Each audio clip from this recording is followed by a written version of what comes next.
So she has been traveled all over the world, and she has lived in different places of the world. And also she runs her own publication company, and she has also published 3 books and produced 3 films. So yeah, so that's how we got to know about her, because she writes for our Awaken magazine. So without further ado, I'll hand over the time to Susan. Thank you. Thank you for listening.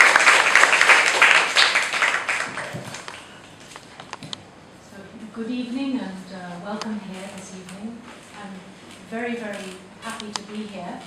As Chloe has already said, I'm just stopping over in Singapore a few days.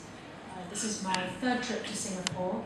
I love it when I come here because people are very gentle and very honest, and I find Singapore very smooth and very easy to get around. Coming from India, because I live in India, and India is very hectic, very, very crowded, and in some ways quite aggressive. So coming here is a really, really great pleasure. And so I just wanted to say I'm very happy to have had this chance to be here tonight, and thank you for honouring that by coming here. I know that everybody is very busy these days, and you must have all come, or most of you will have probably come from a work or looking after children or some other kind of daily routine, and to spend your evening with an aspiration to focus on Dharma and to think about some of the very, very important teachings of the Buddha. It's really it's a great merit, because many people go home and say, oh, I'm too tired, I just need to eat and watch TV and then read a book and whatever. But to actually spend your time with some kind of interest in the Dharma is a very, very great merit.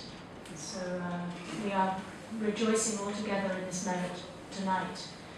And it's very important to remember that when we make merit, that we can use this merit to dedicate to others, and which will keep the merit continuing on and on and on.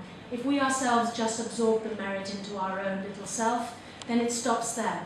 But if we dedicate our merit to the welfare and happiness of all sentient beings, it will increase, and increase. So if we just keep that in mind whenever we perform some Dharma activity, this is very, very positive.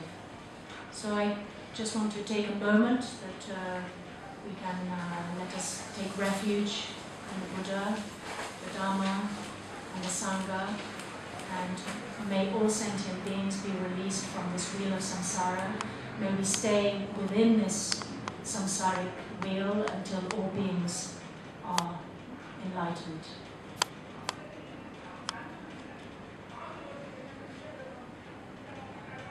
So this talk tonight is principally about the 8 worldly dharmas.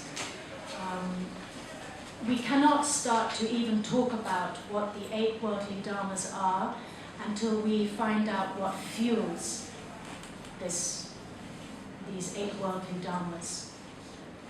Because this wheel of 8 is what creates suffering, causes suffering to continue, and until the wheel of suffering stops, then there will always be samsara filled with beings who are suffering. So let us look at what is fueling the 8 worldly dharmas. For this I'm going to draw a little chart on the board.